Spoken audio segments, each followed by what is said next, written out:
En juin 91, Ghislaine Marchal, une riche propriétaire de Mougins, est tuée dans sa maison par plusieurs coups de couteau et surtout d'un coup porté à la tête par une barre de bois.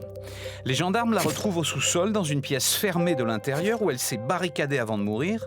Et sur deux portes, on peut voir écrit avec son sang « Omar m'a tué ». Omar, c'est le prénom de son jardinier qui sera condamné après une longue enquête à 18 ans de prison par la cour d'assises des Alpes-Maritimes avant d'être gracié par le président Chirac, mais pas innocenté.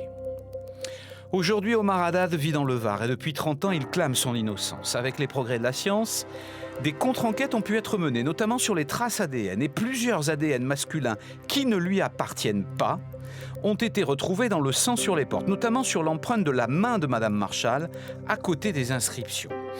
Pour ce criminaliste, Omar Haddad a été désigné à tort par un vrai meurtrier pour fausser la piste, qui a utilisé la main de Madame Marchal un peu comme un stylo. Je suis un homme très honnête, en fait. On possède le génome complet des ADN. L'un a été identifié, on sait de qui il s'agit, et l'autre n'a pas été identifié. Cependant, il figure à 35 reprises mélangé au sang de Madame Marchal.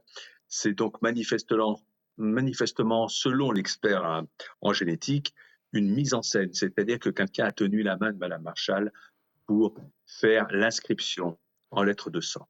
Avec ces nouvelles expertises, l'avocate d'Omar Haddad demande donc la révision du procès. La famille de Ghislaine Marchal, de son côté, reste discrète. C'est maître Henri Leclerc qui l'a représenté à l'époque. Aujourd'hui, il est en retraite.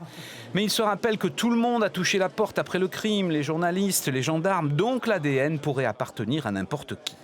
Des experts en graphologie avaient reconnu l'écriture de Madame Marchal et Henri Leclerc reste persuadé que c'est elle seule qui a écrit avant de mourir, car elle s'était bien enfermée seule au sous-sol. Pour moi, le petit mécanisme qu'elle avait mis en porte parce qu'elle avait peur que le tueur qui était parti avec la clé, ne revienne, ce petit mécanisme qui bloquait la porte, il ne peut pas être monté de l'extérieur. Donc, les avocats de l'époque de Omar Haddad ont essayé de faire la démonstration, et moi-même, mais le juge d'instruction l'a noté dans son procès-verbal, les policiers l'ont noté dans leur rapport, il était impossible de monter ce mécanisme de l'extérieur. Ce n'est qu'après de nouveaux résultats que l'affaire sera rejugée ou pas.